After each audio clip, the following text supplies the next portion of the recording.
Super అండి. So 1 year, 2 years, 3 years అంటున్నారు గదా! ఈ కోర్సెస్‌లో ఎలాంటి కొత్త విషయాలు కావచ్చు, ఎలాంటి సబ్జెక్ట్స్ నేర్చుకుంటూ ఉంటారు? నార్మల్‌గా 1 ఇయర్ అనేది అడ్వాన్స్ కోర్స్ ఉంటుందండి.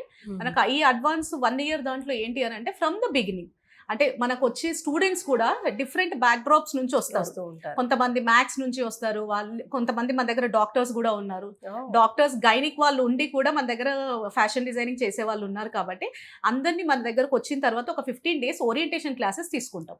సూపర్. వాళ్ళందరినీ ఫ్యాషన్ స్ట్రీమ్‌లోకి ఫస్ట్ తీసుకొస్తాం. ఓకే. అక్కడి నుంచి ఫ్రమ్ ద బిగినింగ్ అంటే కొంతమందికి డ్రాయింగ్స్ వస్తాయి, కొంతమందికి డ్రాయింగ్స్ రావు, కొంతమంది గార్మెంట్ కన్స్ట్రక్షన్ స్టిచ్చింగ్‌లో బావుంటారు, కొంతమంది స్కెచింగ్‌లో బావుంటారు కాబట్టి హ్మ్. అందరిని ఒక ట్రాక్ పైకి తీసుకొని వచ్చిన తర్వాత అక్కడి నుంచి మనం స్టార్ట్ చేస్తాం. ఫ్రమ్ ద బిగినింగ్ లైన్స్ నుంచి స్టార్ట్ చేస్తాం. ఓకే. మాకు చాలా మంది ఏమనుకుంటారంటే డిజైనింగ్ అంటే డ్రా చేయాలి, ఇది చేయాలి అని అనుకుంటారు. మాకు రాదు అని అనుకుంటారు కానీ హ్మ్.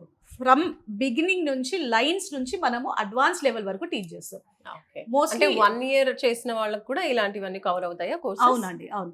1 ఇయర్‌లో నార్మల్‌గా ఏమనుకుంటారంటే ఫ్యాషన్ డిజైనింగ్ అని అంటే ఒక డ్రెస్ స్టిచ్ చేయడమే అని అనుకుంటారు. యెస్. కాకపోతే ఫ్యాషన్ డిజైనింగ్‌లో మన దగ్గర 10-13 సబ్జెక్ట్స్ ఉంటాయి. ఓహ్!